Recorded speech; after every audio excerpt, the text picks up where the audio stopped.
This channel does not promote any violent, harmful, or illegal activities. All content provided by this channel is meant for an educational purpose only. SIR এর মধ্যে বিস্ফোরক অভিযোগ শুভেন্দু অধিকারী। ফলতায় মৃতদের নাম তালিকায় রাখতে প্রশাসনকে ব্যবহার তৃণমূল কংগ্রেসে। Social media audio clipping post করে মারাত্মক অভিযোগ বিরোধী দলনেতার। মৃত শংসাপত্র ছাড়া কাটা যাবে না ভোটারের নাম। ফোন করে বিএলওদের নির্দেশ ফলতার বিডিও AEROর। এদিকে বাড়ি বাড়ি গিয়ে হুমকি দিচ্ছে জাহাঙ্গীর বাহিনী। বিএলওদের হাতে মৃত্যুর শংসাপত্র দিতে বারণ করছে জাহাঙ্গীর বাহিনী। বিএলওদের বলা হচ্ছে যে ফর্মগুলো আপলোড না করে আনম্যাপিং করে ছেড়ে দিতে। কেন এমন নির্দেশ? বিএলওদের কথোপকথন সোশ্যাল মিডিয়ায় পোস্ট করে প্রশ্ন শুভেন্দু অধিকারী। কিন্তু ওখানে মিটিং এ বলেছে ওই সুব্রত গুপ্ত যে নির্বাচনের পর্যবেক্ষক বিএলওদের বলেছে যে আপনারা কেন ডেথ কেসগুলো আপনারা ফলস সার্কেলে দেখাচ্ছেন না কেন? বলছে তাহলে ওগুলো কার নির্দেশে অপেক্ষা আপনারা এখনো ডিজিটাইজ করছেন না? আপনি এক্ষুনি ফোনে তুলে দিন, তা না হলে কিন্তু আমি বিএলওদের এগেনস্টে অ্যাকশন নেব। এবার সেইগুলোকে সব মৃতগুলোকে সব তুলে দিচ্ছে তারা। এইবার এই আজকে বিকেল 3টে থেকে কি বলে AERO আর বিডিও বলছে যে ফোন করে করে, এমনকি বিডিও পর্যন্ত ফোন করছে, ফোন করে বলছে যে আপনি ডেথ সার্টিফিকেট না পেলে আপনি কি করে তুলবেন? তার বাড়ির লোক যতই লিখে দিক আপনি একটাও তুলতে পারবেন না। আপনি ডেথ সার্টিফিকেট যতগুলো চাইবেন ততগুলো, আর গ্রামে ঘুরে বলে দিচ্ছে কেউ ডেথ সার্টিফিকেট দিবি না। শাহজাহান যদি তার বন্দুক বাহিনী নিয়ে গ্রামে ঘুরে বলে দেয়, ওর বাড়ি এসে বলে গেছে কোনো ডেথ সার্টিফিকেট দিবে, ও লিখে দিয়েছে কাকার ছেলে। এইবার AERO বলছে ওগুলোকে সব আনম্যাপ করে দিতে। এবার কি ম্যাপিং কে করবে বলে সে দেখা যাবে।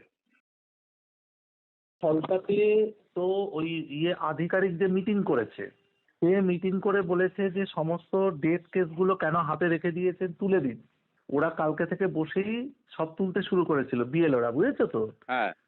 তখন উনি এবার আজকে ফোন করে বলেছেন যে যার যার সার্টিফিকেট জোগাড় করতে পারবেন না তার কোনো ডেথ কেস তোলা যাবে না, বাড়ির লোক লিখে দিলেও। এই বলে একটা AERO অপশন, একটা নতুন অপশন দেখছি দিয়েছে, আমি তোমাকে স্ক্রিনশট পাঠাচ্ছি। সেই AERO রিটার্ন করছে ওদের কাছে। এখন ভিডিও বলছে যে না, পরিবারকে লিখিয়ে নিলে হবে না, আপনি কাটতে পারবেন না, আপনি ওদের রেখে দিন। ওই ফর্মগুলো ধরে ফিল আপ, মানে আপনি ম্যাপিং করার দরকার নেই, ডেট বলে লিখে সই করেছে। এবার বলছে ফর্মগুলো আপনি ফেরত দিয়ে দেবেন, আপনাকে কিছু করতে হবে না। বিএলওদের যে চাপ দিচ্ছে এটা নির্বাচন কমিশন ভালো করে জেনে গেছে। বিএলওদের উপরে খুব একটা আঘাত বিএলওদের উপরে আনবে না। AERO বিডিওদের কপালে খুব বড় দুর্ভোগ আছে। শুভেন্দু অধিকারী এখানে যে পোস্ট করেছেন সেই পোস্ট সামগ্রিকভাবে অমিত মালব্যর স্ক্রিপ্টেড পোস্ট। ভেতরে মিটিংয়ে যে বক্তব্য হয়েছে তার সাথে এই পোস্টের কোনো সামঞ্জস্য নেই। এই পোস্টটা সম্পূর্ণভাবে উনি ফিয়ার সাইকোসিস থেকে, মানে মিসিং আউট হয়ে যাওয়া সাইকোসিস থেকে তিনি এই ধরনের পোস্ট করছেন। রাজ্যে অসংগৃহীত এনুমারেশন ফর্মের সংখ্যা ছাড়ালেও 47 লক্ষ। এখনো পর্যন্ত 22,45,000 মৃত ভোটারের হদিশ। নিখোঁজ ভোটারের সংখ্যা 6,76,000। ভোট কেন্দ্র পরিবর্তন করেছেন 16,53,000 ভোটার। ডাবল এন্ট্রির সংখ্যা 1,07,000। এমন খবর নির্বাচন কমিশন সূত্রে।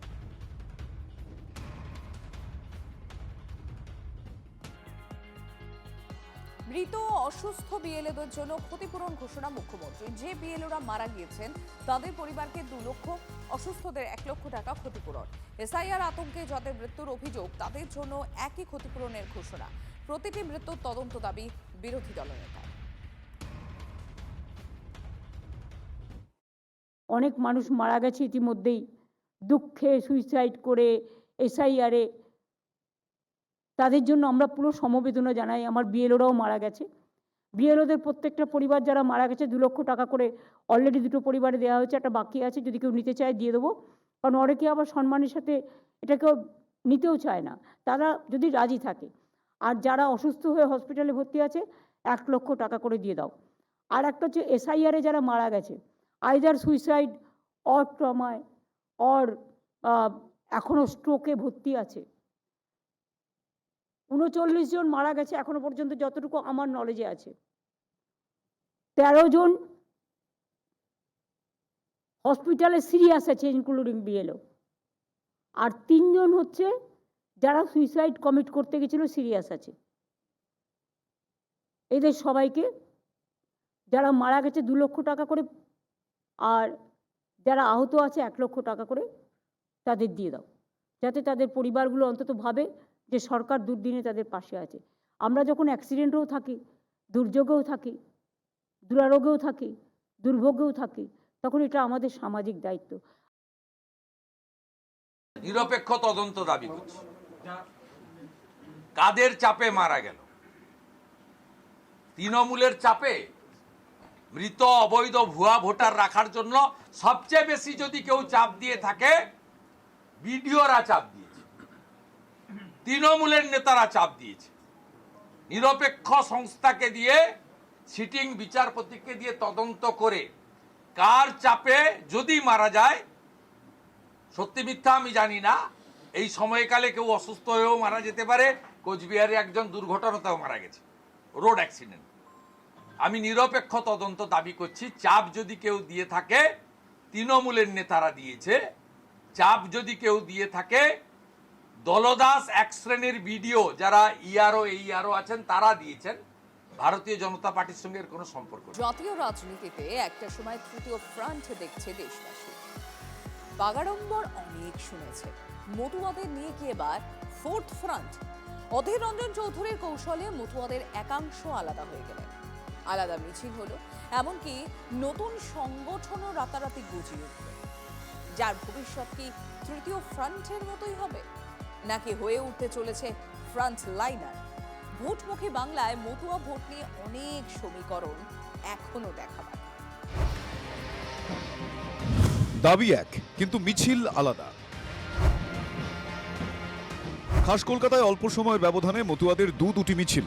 একটি নেতৃত্বে প্রাক্তন প্রদেশ কংগ্রেস সভাপতি অধীর রঞ্জন চৌধুরী, আর একটিতে তৃণমূল সাংসদ মমতা বালা ঠাকুরের অনুগামীরা।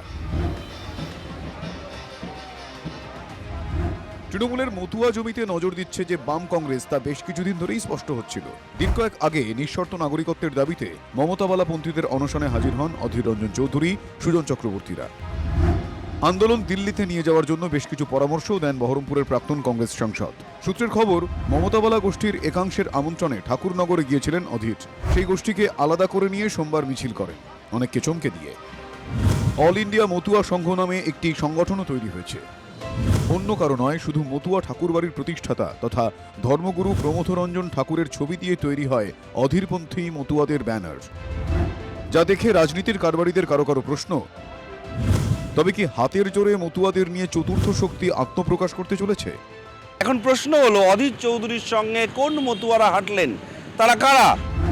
সোমবার প্রাক্তন কংগ্রেস সাংসদের সঙ্গে যেসব মতুয়ারা ছিলেন, তাদের একাংশ এখন বোঝাতে চাইছেন অধীর ছিলেন অনাহত। অধীর চৌধুরীর সঙ্গে হাঁটেনি, অধীর চৌধুরী আমাদের সঙ্গে হেঁটেছে। অধীর রঞ্জন চৌধুরীর কোনো মতুয়া মহাসংঘ নেই, ছিল না, আর থাকবেও না। অল ইন্ডিয়া মতুয়া মহাসংঘ নাম দিয়ে ঠাকুরবাড়িতে রয়েছে তিনটি সংগঠন। একটির মাথায় তৃণমূল সাংসদ মমতা বালা ঠাকুর, আরেকটির সংঘাতিপতি কেন্দ্রীয় মন্ত্রী তথা বিজেপি সাংসদ শান্তনু ঠাকুর। তার দাদা বিজেপি বিধায়ক সুব্রত ঠাকুরও ওই একই নামে আরও একটি সংগঠন খুলে বসেছেন। এক বাড়িতে এতগুলো অফিস, মত পাল্টা মত। এসআইআর আবহে নাগরিকত্ব নিয়ে দুশ্চিন্তায় থাকা মতুয়াদের একাংশ বলছেন, তারা যেন রাজনীতির দাবা খেলার বোর্ডে দলাদলিতে বিভ্রান্ত। সামনে ভোট আসছেন, এখন সবাই আসবে এরকম, শুধু উনি বললেন, আরো দু একজন ঢুকবে। এরা পুরো খেলছে মতুয়াদের নিয়ে, এই বিভিন্ন দল। সব দলই চাইবে যে ঠাকুরবাড়ি একটা ভিত যাতে তৈরি হয়। এগুলো হচ্ছে গিয়ে লোক ঠকানো, লোক দেখানো। ঠাকুরবাড়ি 3টে দলের কোনো দরকার আছে? অজিত চৌধুরী সে দল আরো একটা হবে, তাহলে 4টে মতুয়ার দল। অল ইন্ডিয়া মতুয়া সংঘ নামে আরেকটি নতুন ইউনিট তৈরি হচ্ছে। সেক্ষেত্রে মতুয়া বাড়ির হয়তো কেউ থাকবে না, মতুয়া ভক্তদের নিয়েই তৈরি হতে পারে এই সংগঠন। যাদের কিছু নেই, এখন অধীর চৌধুরীর সঙ্গে যদি ঘুরতে পারি, তাহলে কিছু হয়তো আমাদের সাহায্য পাবো, আমাদের থাকতে পারবো। অধীর চৌধুরী ধরে যদি ঠাইবে কিছু পাই। আমরা সাধারণ সেইভাবে থাকতে ভালোবাসি, আমরা কোনো পার্টির ছত্রছায়ায় যেতে চাই না। 2011 পরিবর্তনে মমতা বন্দ্যোপাধ্যায়কে মহাকরণে পৌঁছে দিতে অন্যতম ভূমিকা নিয়েছিল মতুয়া ভোট। 2019 লোকসভা থেকে তৃণমূলের মতুয়াগড়ে অনেকটাই ভাঙন ধরায় বিজেপি। পরের ভোটগুলোতে বাড়তে থাকে পদ্ম দাপট। এবার সেখানেই হাত বাড়াচ্ছে কংগ্রেস। জটিল না করে দিলে তো ভোট হবে না। সহজ রাস্তা গেলে তাহলে বুঝবে কি করে কে তাদেরকে সহযোগিতা করলো, তাই বিষয়টাকে জটিল করে দাও। দু চারজন তারা হয়তো শূন্যর দিকে আস্থা রাখতে চাইছেন, যদি শূন্য এর থেকে ঘুরে দাঁড়িয়ে অন্তত এক হতে পারে। মতুয়াদের দাবি দেওয়াটাকে সামনে রেখেই হচ্ছে যা কিছু হওয়ার, এখানে ভোট রাজনীতিটাকে একটু বোধহয় সরিয়ে রাখা ভালো। মতুয়াদের কাছে থাকার লড়াইয়ে তৃণমূল বিজেপির সক্রিয়তা কম নয়, আর এই পরিস্থিতিতে অনেকের প্রশ্ন